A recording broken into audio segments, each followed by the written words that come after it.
Let me actually go live, see what happens here. You are live. Let's see what shows up in here.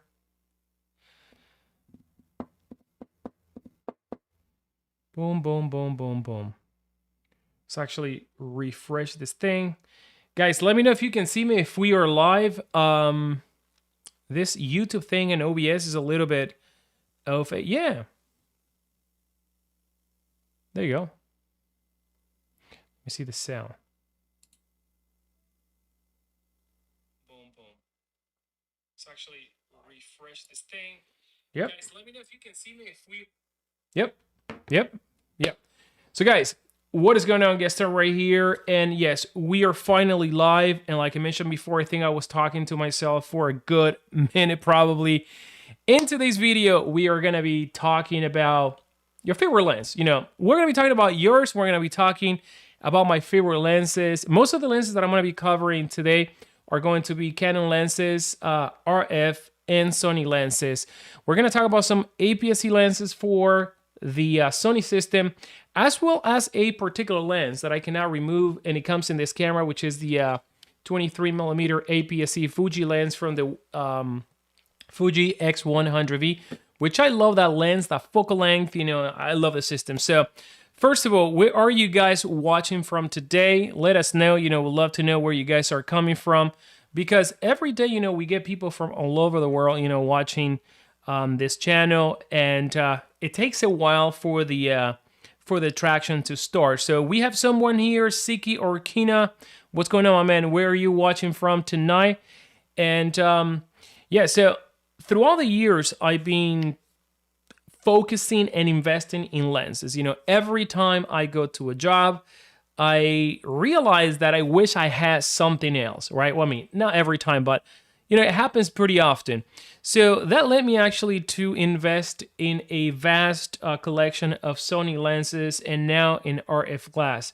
So I want to talk about my top lenses, and I want to break him down by talking about portrait lenses, zoom lenses, and wide angle lenses. So let's actually start talking about portrait lenses, because if you are a Sony Alpha shooter or whatever brand shooter, there is going to be a focal length for portrait that is going to be kind of like the go-to for a lot of people. And that one is going to be the 85mm. Now, when I first got into the Sony system, I figured that I would buy, the best lens I can afford. And usually that entails a lens that costs a little bit more than, average lenses. So I went with the 85mm f1.4 G Master, and to be honest with you, I was a little bit disappointed about the lens. Now, the quality coming out of the lens is actually incredible, but the lens happens to be a little bit slow for the way I shoot, and it happens to make a little bit of noise, and it happens to hunt a lot. So I shot with the lens, for a while, and I have it right here. Let me pick it up. So I'm gonna be standing up and doing this, pretty often, but let me show you the lens. This is the 135. Where are you, 85? Where are you, 85? Here it is. Look at that. It's full of lanthos and stuff. Yeah, put my lanthos somewhere. All right, so yeah, we'll talk about the 85s, because this guy right here, this is the G Master, and it's a lovely lens. It's a very it's a little bit heavy lens. It's not as big as the 85 from Canon RF. We're going to be comparing that. But this lens has a particular problem, in my opinion, that it hunts a lot. So a lot of the times when I'm shooting photos, I like to do a little bit of behind the scene as well. And, I like to shoot with the same lens that I'm shooting, capture some video. But I find this lens a little bit slow for video. And when it comes to photography, if you're going to be shooting outdoor and you're going to be dealing with fast moving objects, this lens is going to give you a little bit of a struggle. Now, this lens is going to cost you, let me actually open a new window, because it's not a cheap lens. So let's see, actually, I'm going to change to this window right here, and we're going to go to Sony 85mm G Master. Now, this lens is going to cost you at around $1,700, $1,800, depending where you get the lens. You know, in my opinion, it's a great lens that produces great quality, but it's not a lens that I would actually buy again if I have to choose a lens. So I haven't been shooting with this lens that much lately, and there is a reason why, because there is another lens that costs less than half, and it is this little guy right here. Now, this lens that you guys are about to see is the 85mm f1.8. It's not the f1.4. f1.8, fast enough for most situation. The lens is actually super light, very, you know, travel friendly. And it's also one of the reasons why I've been shooting a lot with this lens. Now, this lens doesn't feature, you know, a lot of the, or it does. Yeah, well, I mean, it doesn't feature, you know, a lot of the things that you're going to find in the G Master, like the aperture ring, which in my opinion, I prefer not to have aperture rings on the lens. It features a pretty smooth, you know, focusing ring, and it does even have a configure button right here and autofocus and manual focus switch. Now, these days, if the lens doesn't have an autofocus and manual focus switch, I skip the lens in most situations because, you know, I've been using a lot of my lenses for video too, and I like to be able to switch from autofocus and manual focus with a switch, you know, really quick. So, once again, guys, where are you guys coming from tonight? We'd love to know. And I would love to hear from you guys which ones are your favorite lenses. So if there is a lens that you really like, type it in the chat box right here. You know, we'd love to answer your question. We'd love to know what you're using for shooting. So those are my, the first 85mm that I got for Sony. Now, recently, my eyes is itching. I don't know why. Now, recently I got this lens, and this one is by far now my favorite 85mm. Now, this one is the Sigma lens, and it's such an incredible lens because it kind of like sits in the middle of both lenses. I actually love also the hood of this lens. If you compare these two lenses, let me actually remove the cap. This one is the 85 f1.8. This one is the Sigma. Look at, there you go. Look at the difference right there. Now, if I compare with a G Master, obviously we have the lens hood right there. You're gonna see that they are different, you know, and this one is significantly smaller. So this lens, you know, when it comes to weight, I would say that it is in between the two lenses that I just showed you. But the image quality coming out of this lens is actually really good. You know, the lens also have a click and declick. You have the aperture ring, like I mentioned before. I'm not so thrilled about that, but you can lock it and, you know, move it around, and, you know, it just works really good. You also have an autofocus and manual focus switch right here, and you have a button right here that you can, you know, configure for whatever you want. And you can actually declick, if I'm not mistaken, the aperture ring. Yes, you can declick it from this switch right here, which is going to be great if you're planning to use this lens for video. The G Master also has a click and declick. But once again, it's a heavier lens. It's a little bit more cumbersome to handle. I mean, I don't care about the weight of the lens, but in certain situations, if I'm going to be travel and I want to travel with, you know, the utmost quality while saving space, this one is going to be the lens that I bring. And this one may be a lens that I also bring in certain situations if I want to pack smaller. Now, between these two, there is a significant difference in weight between the Sony 85mm f1.8 versus the Sigma f1.4. Now, when it comes to image quality, I mean, it's really hard to tell the difference, to be honest with you. Probably you're going to see a little bit, slightly bit more of chromatic aberration in here. But when I'm talking about slightly chromatic aberration in the Sony f1.8, I'm talking about that you're going to have to zoom in to really see it. So to be honest with you, that is not a huge issue for me.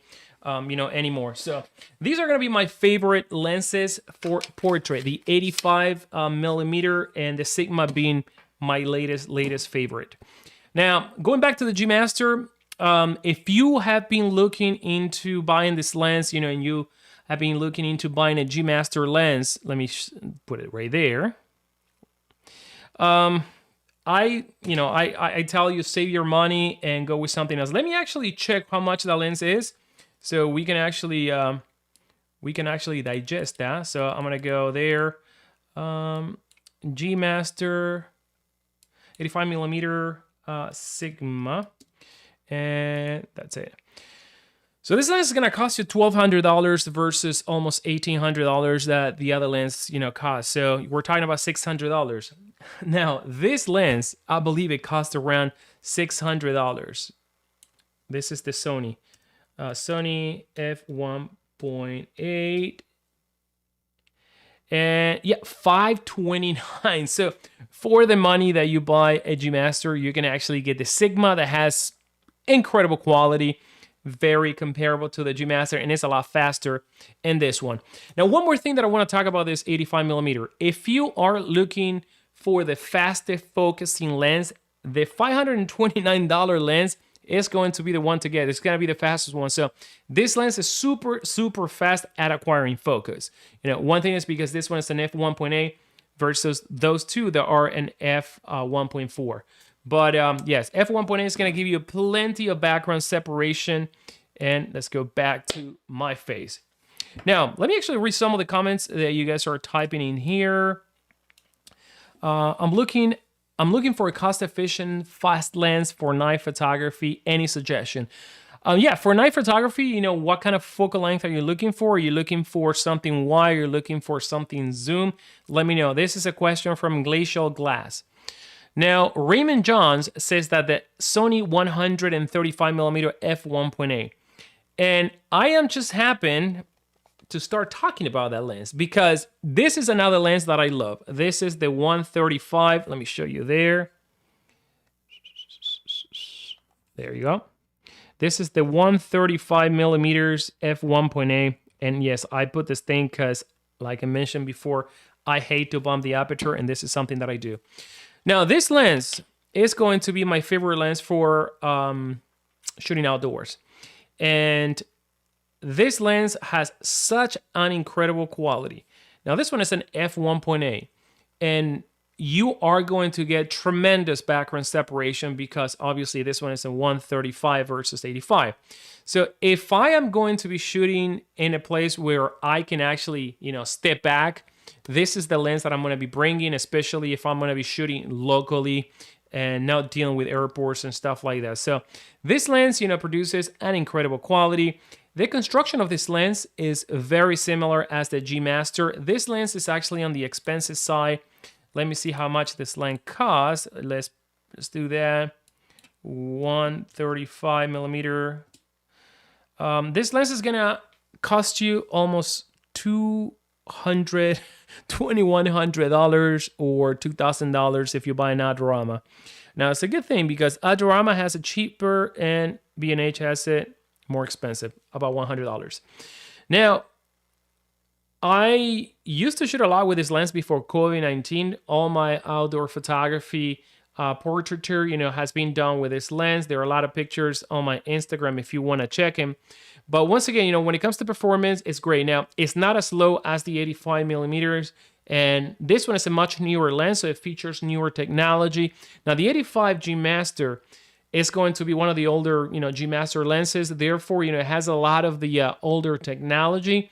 I wish that Sony, could actually upgrade that lens because I think it's time for the lens to, go through a revamp with some of the newer technologies to solve the focusing problem. But $2,000, $2,100, depending where you're going to buy this lens is going to give you great image quality, especially if you, like I mentioned before, are going to be shooting in, longer distances where you can actually step back. So yeah, lovely lens. Now, even for video, I've shot videos with this lens. It's just really, really good. Now, one of the things that these lenses don't have is image stabilization. And I think that this lens would actually benefit so much from image stabilization because when shooting video, handheld, even with IBIS, you are going to start introducing a lot of, handshake. Some people may like that look, the human handshake.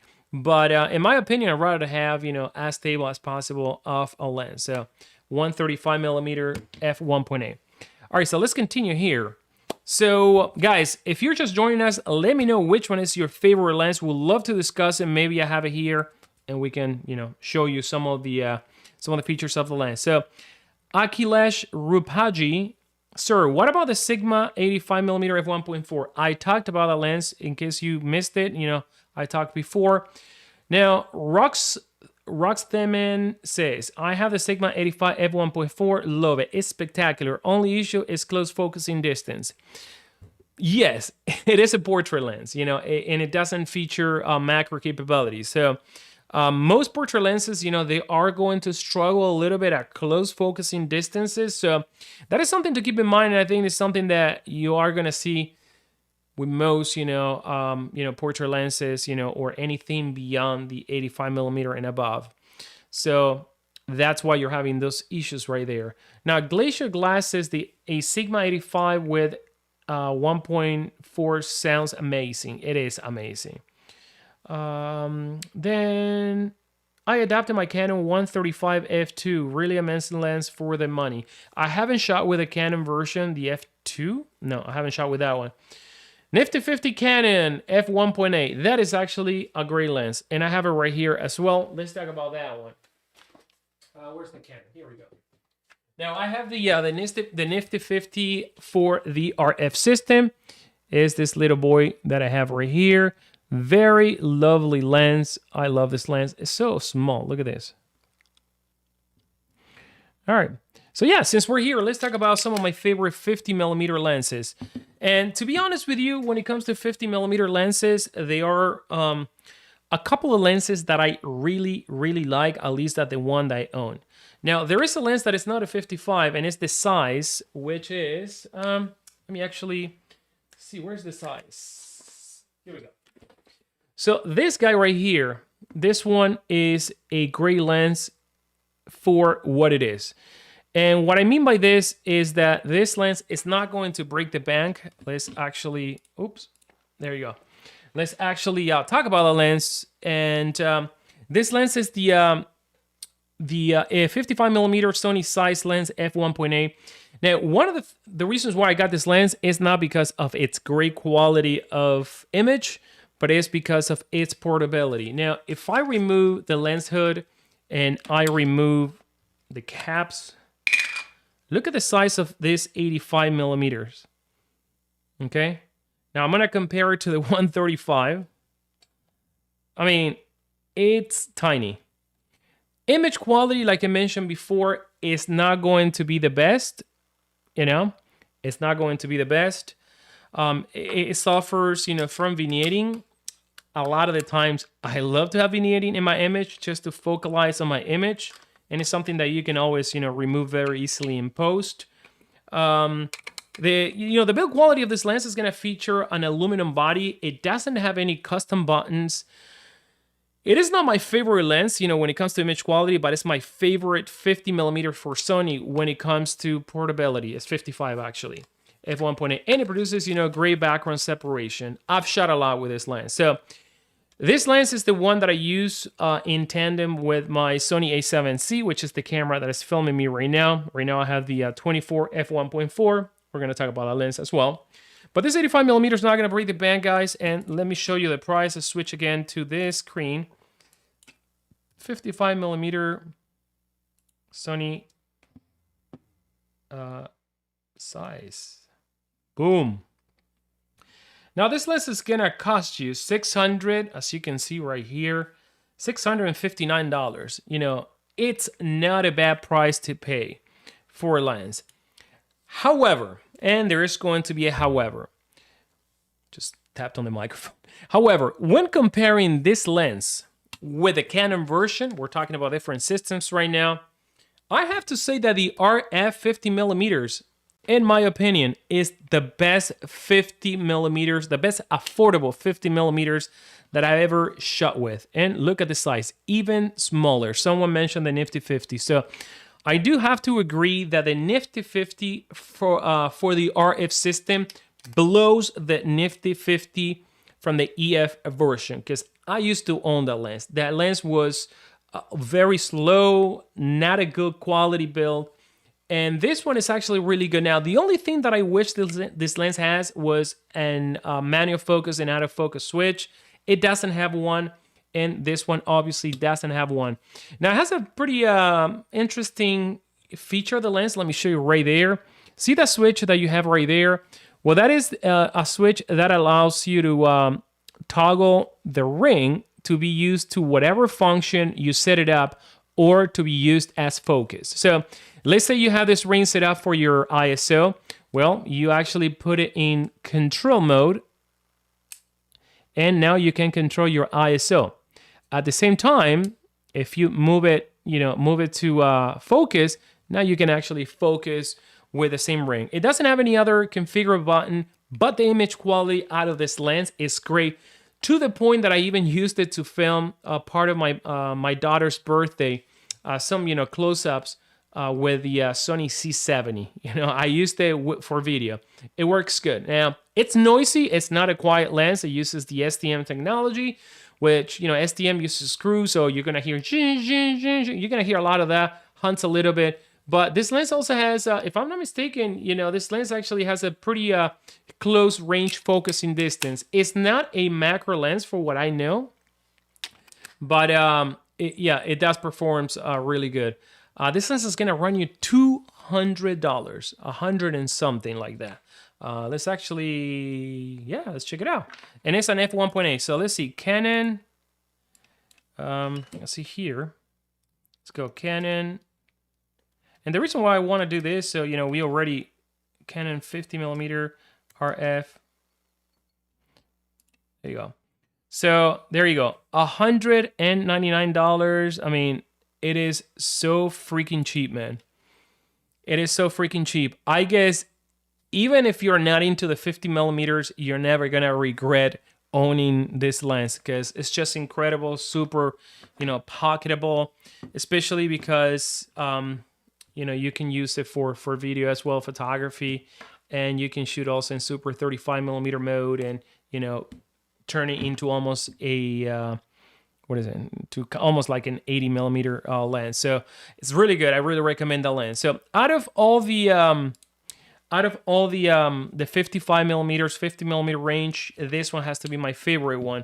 Now, when it comes to the best 50mm that I particularly own, is going to be this one right here.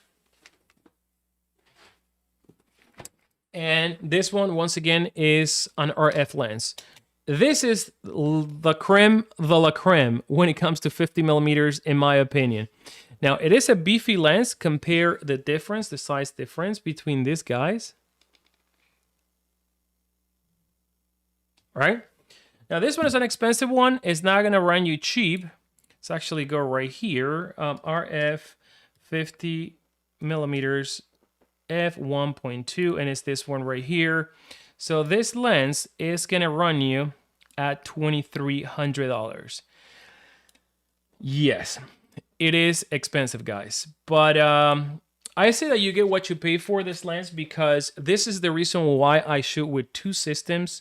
There are a lot of things that I love about Canon. There are a lot of things I like about Sony, and there are certain lenses that you cannot find it for Sony, and this one would be one of them. An f1.2 50mm with this quality. Now, when it comes to what the lens features, it has an autofocus and manual focus. You also have a distant limiter right there.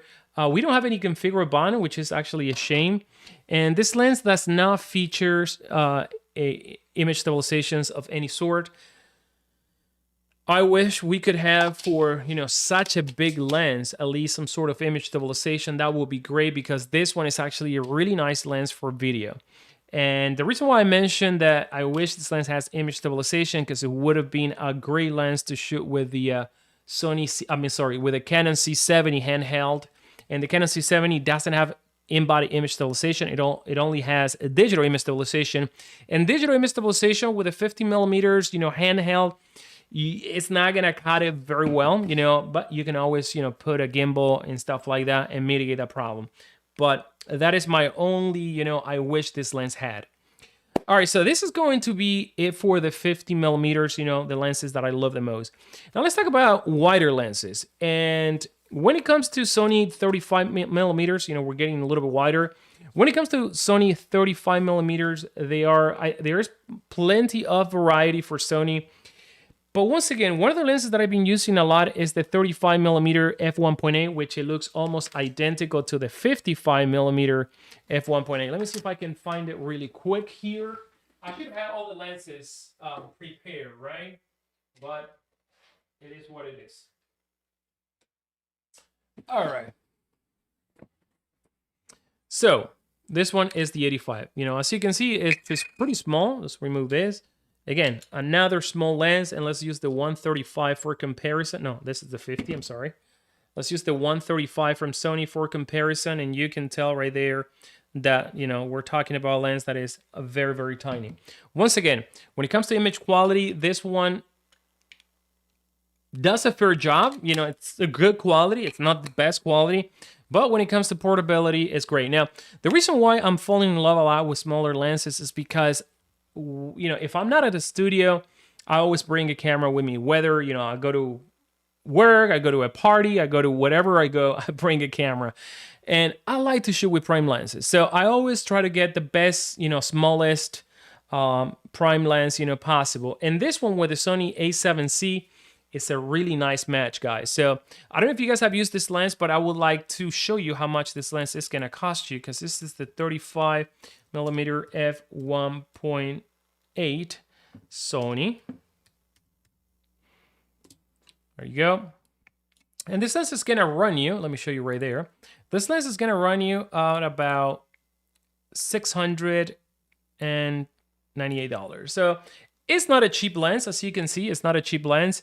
But it features, you know, a great image. Again, it suffers just like the 55mm, a little bit of chromatic aberration, but it's not a chromatic aberration that's going to ruin the image. I still recommend this lens to anyone that wants the best quality in a compact, you know, size for the Sony system. Now, you have Samyang versions. I mean, there are a lot of 85mm versions, and actually, let's actually do this. 35mm Sony. See, we're probably gonna see a lot of, yeah, as you can see right here, we have the Samyang. I don't own this lens, but I've heard it's okay. There are a lot of manual lenses as well.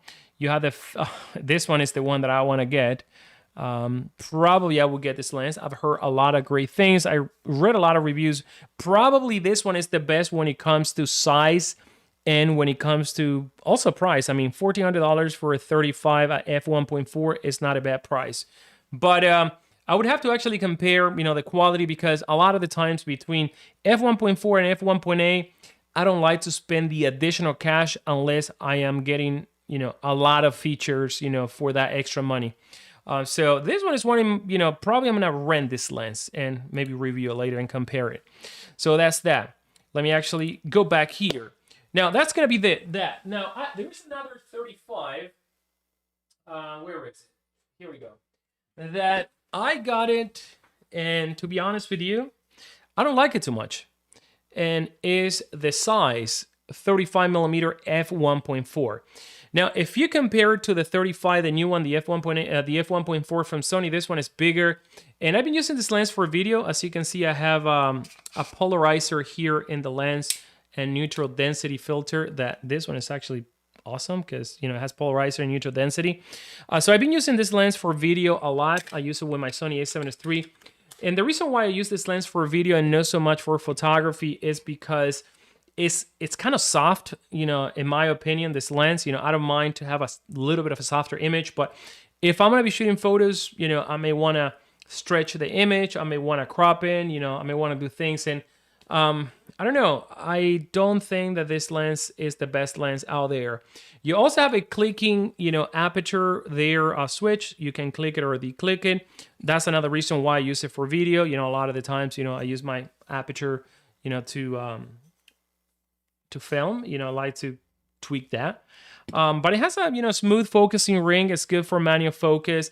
And because this lens is longer, I feel it a little bit better for video because, you know, I like to support my hand in something a little bit longer than a shorter lens for video because, you know, a lot of the times I use manual focus. So that's actually good, guys. But it's not a lens that I would recommend. Probably for what I've read, the 35 f1.4 is the best out of all the 35s from Sony. Alrighty, so let's see. What else? Let's stop a moment and read the chat and welcome you guys to the stream. So where is the last comment here? All right, we have Hassan T says hello to all of us. Have you tried any of the new Sigma L series lenses. I think the 85 is one. Oh, the L. This is the. No, I have not tried those, and I would love to try them. Okay, so Glacier glasses 199. I might try out the Sigma 18 to 50 instead of Canon 50. Alrighty. So Sigma 24 to 70 f 2.8. We're gonna get to the lens because I have it. Where is it? I have it, if I'm not mistaken. It's right here. But we're gonna talk about 35s now from Canon because there is one 35 for Canon that I love, and it's the only 35 I own for Canon. Let me actually clean it. Yeah, I cleaned it with my t-shirt, sorry. It's this guy right here. And let me see. Is the f1.2 version out? Let's see. RF 35 millimeters. Nope. No. No, yeah, so when it comes to Canon, we have, I'm just showing you how, guys, here. When it comes to Canon, we have two options, and I own both options.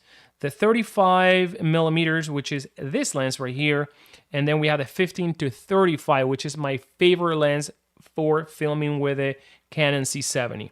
I'll show you guys in just a moment.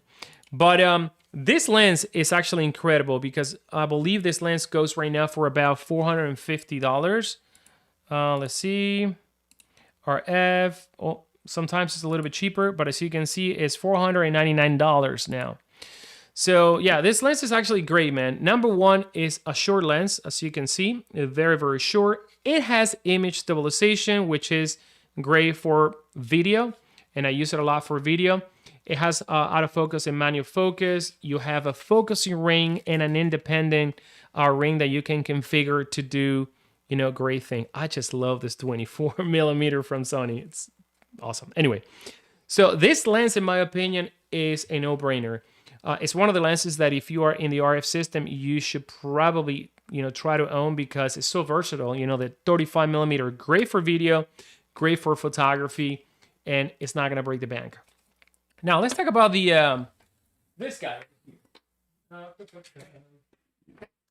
Now, this one, and we're entering the zoom range, and we're going to start with this one because this one does 15 to 35 millimeters. So in the widest end, you are at 35 millimeters, and you know, is the go-to lens for video that I use, especially because I shoot with a C70 now a lot. And this lens with the crop mode, you know, it gives me a little bit more. It gets me closer to a 24 to 50 and change, do the conversion. It's very nice. Now, one of the reasons why I love this lens is because of the amount of control that I have in the lens.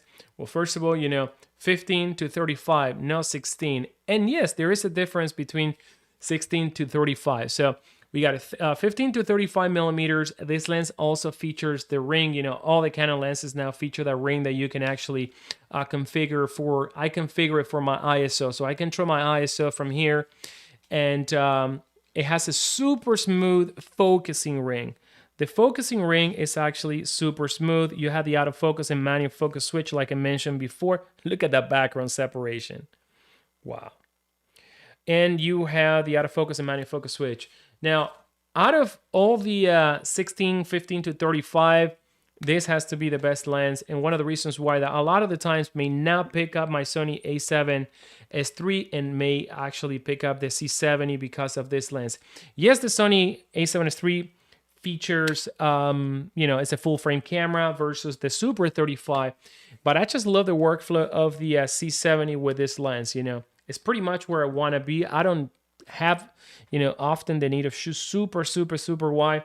So one of the reasons why I've been shooting more with Canon recently with this lens. So the 15 to 35 millimeters, if we compare both lenses, and that's the one that I use at the studio when you guys see me talking with a blue background on the table, that's the 16 to 35 with the Sony a7 III.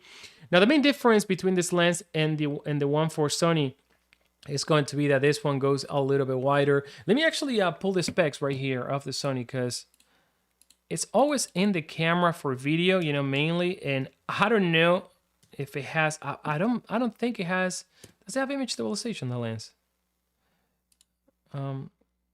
Sony, yeah, I think so. I think it does. Here we go.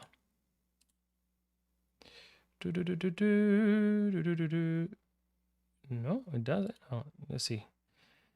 Yeah, that lens has been in the studio. Oh, we're gonna do some. Let me see.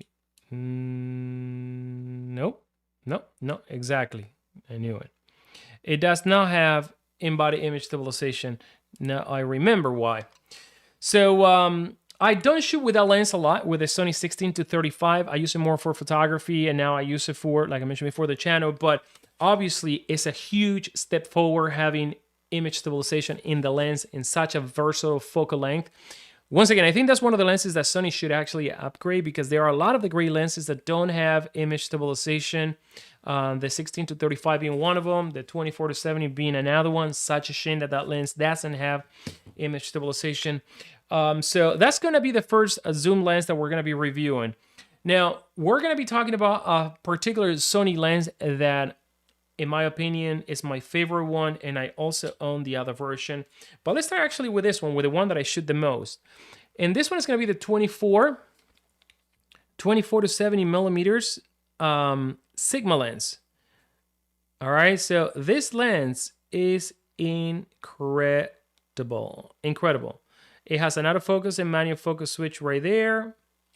And we have a locking system for the zooming, and a button that we can configure.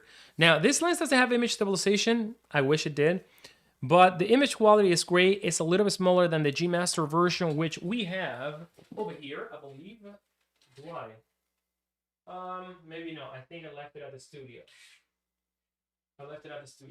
Yep, I don't have it here.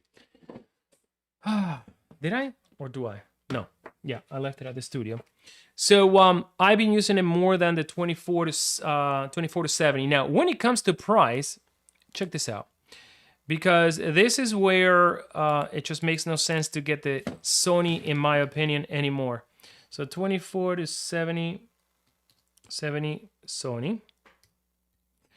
There you go, the G Master lens. And this lens is going to cost you $2,000, $2,100 here. Now, check out the Sigma version, 24-70 Sigma. And this lens is going to cost you, boom, half. So, want to buy one lens or you want to buy two lenses? And yes, it's actually incredible. When it comes to image quality, in my opinion, I don't feel that I'm sacrificing anything.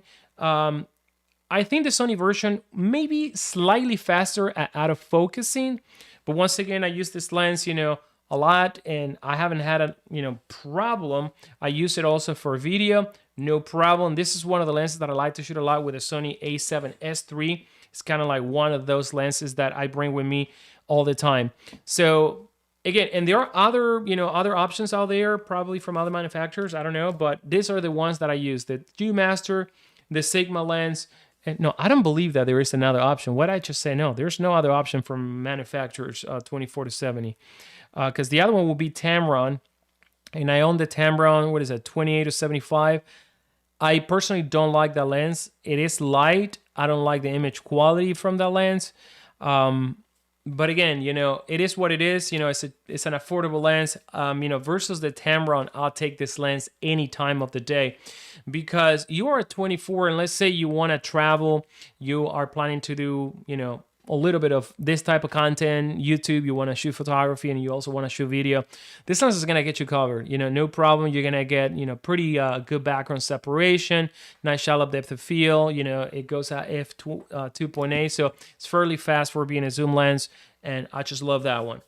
But there is a particular lens that I love slightly better when light conditions are optimal, and that one is going to be the 24-105. Now, as you can see, this lens lifts with this ND filter, with this polarizer. And this is the Peter McKinnon 2-5 ND. And I just freaking love this lens and this combo. Now, one of the reasons why this is going to be almost my go-to generic video lens is because I can be as wide as... There you go. Let's do it like that. I can be as wide as 24, and I can be, as close-up as 105. So when it comes to focal length, you get a lot. Now, the problem is that this one is an f4. I wish someone would make an f2.8, but probably that would be a huge lens. Now, the other great feature about this lens and why this lens will get more use than any of the 24 to 70 millimeters is because this one features,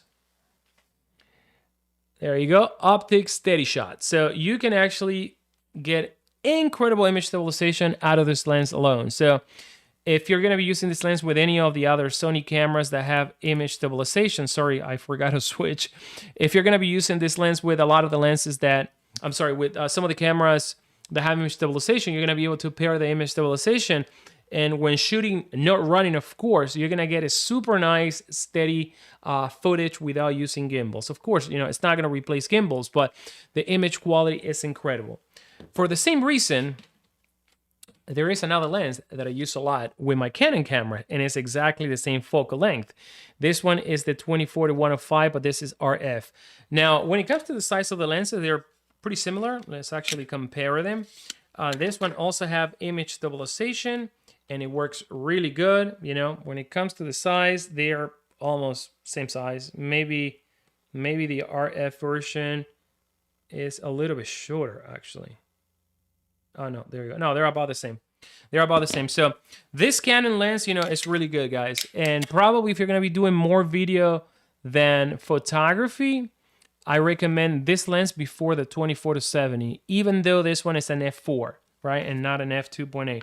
But the image quality out of this lens is great. And also for photography, you know, if you're going to be shooting portrait with this lens, even at f4, you're going to get great background separation. Or if you're going to be doing a lot of studio work, this baby right here is going to be the one. So, again, let's actually read the chat. Let's see what you guys are loving. Oh, someone's asking me if I'm looking at the chat. I'm looking at the chat. Rock Thaman. Oh, yeah, all Canon Sigma and Jazz, but who knows? Maybe he uses vintage for fun. I don't use vintage lenses. I don't own any vintage lens. I don't. I would love to. All right, Hassan T says, I has in IHOP. I don't know what that means. You skipped Freddy's comment on Tamron 17. Let me see Freddy. Let's go back. Okay, there you go. Freddy. Sorry, man. Sorry.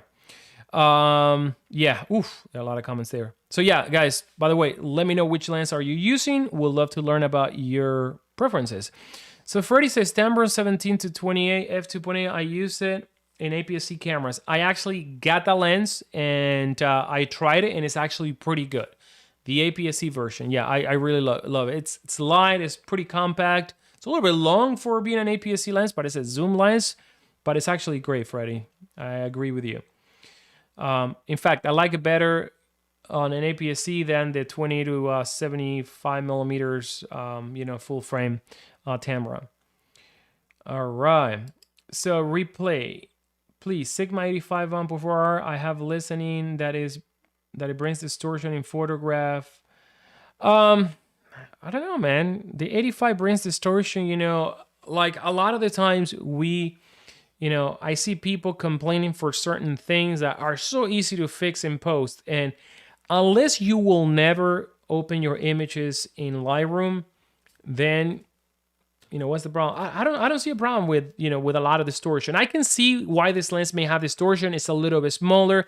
The optical design may actually produce a little bit of distortion, but a lot of the times, you know, I refine my images, you know, in Lightroom, you know, by, you know, and distorting the images, whatever I have to do. So that to me is not a deal breaker unless, you know, the distortion is horrendous.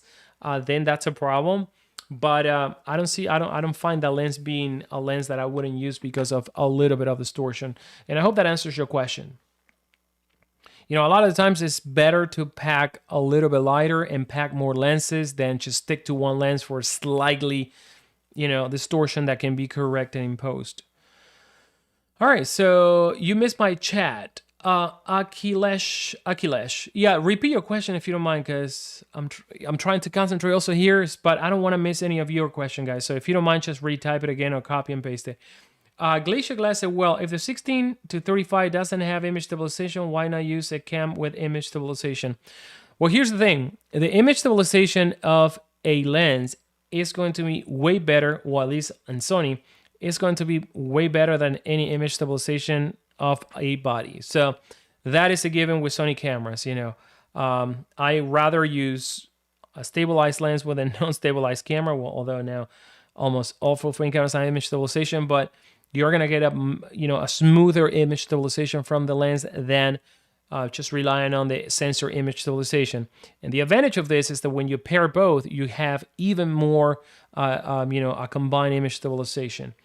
The combination is not as similar as Canon, where you get up to 8 stop. I believe it's maybe 6 stop, if so, with Sony, but it's good. Now with Canon, that's the advantage, guy.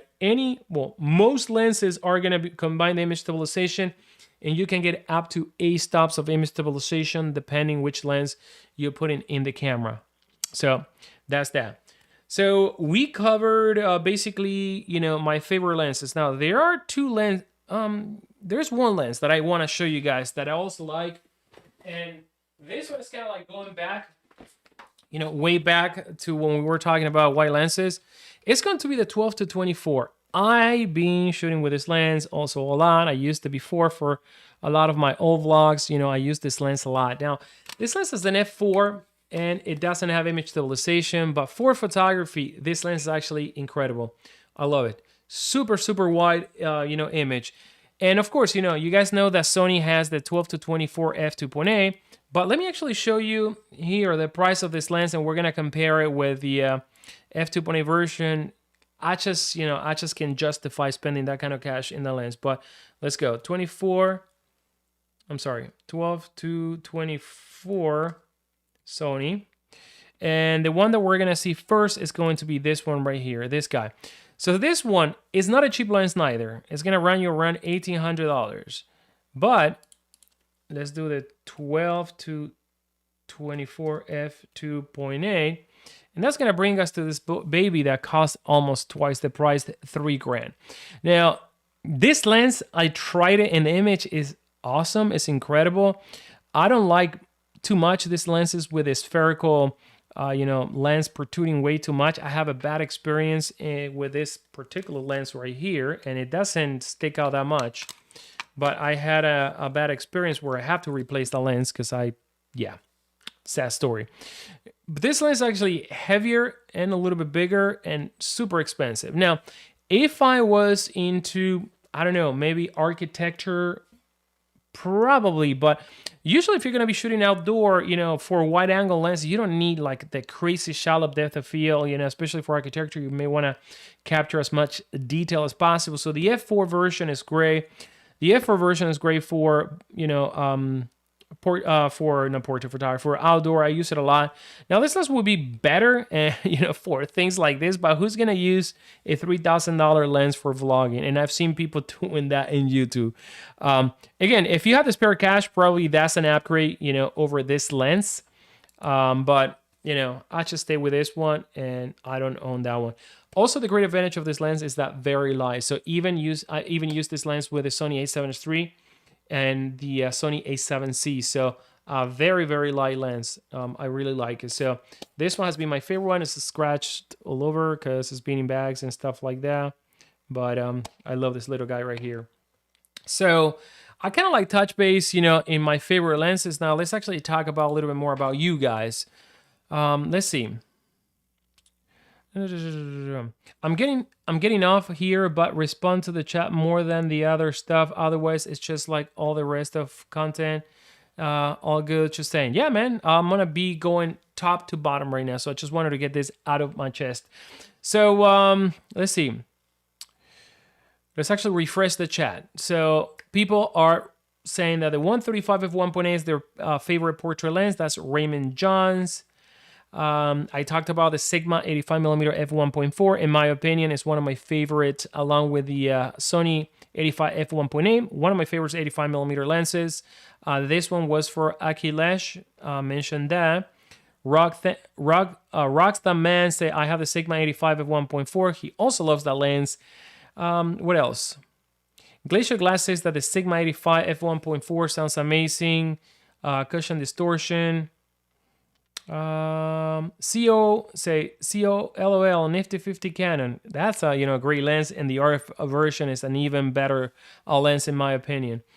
I appreciate the content. Try to stay up in the chat. Okay, if I'm talking to the camera, guys, and I'm showing you things, I can do both. So I get to the chat, whenever I get a chance to get to the chat. So I hope you guys understand that. Now I'm getting a low battery signal here in my Sony camera. So, and temperature. All right. So guys, this has been my video. We are going to wrap this up. If you have any questions, comment below, because I'm gonna be checking this video. Thank you for staying here, and also suggest the new content that you want me to do live, guys, because I'm liking doing this stuff, guys.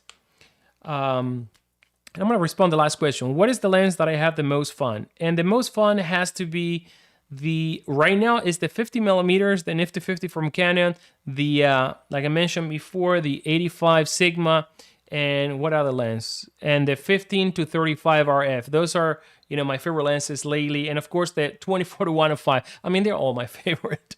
But guys, thank you for watching this video. Drop your comment with which lens you like the most, and what else do you want me to touch up in the next live. Until then, guys, subscribe to this channel for more content like this one. Remember that I'm giving away a brand new Xeon Crane 2S. Read the rules in my last video that I posted. I'll see you in the next one. Take care.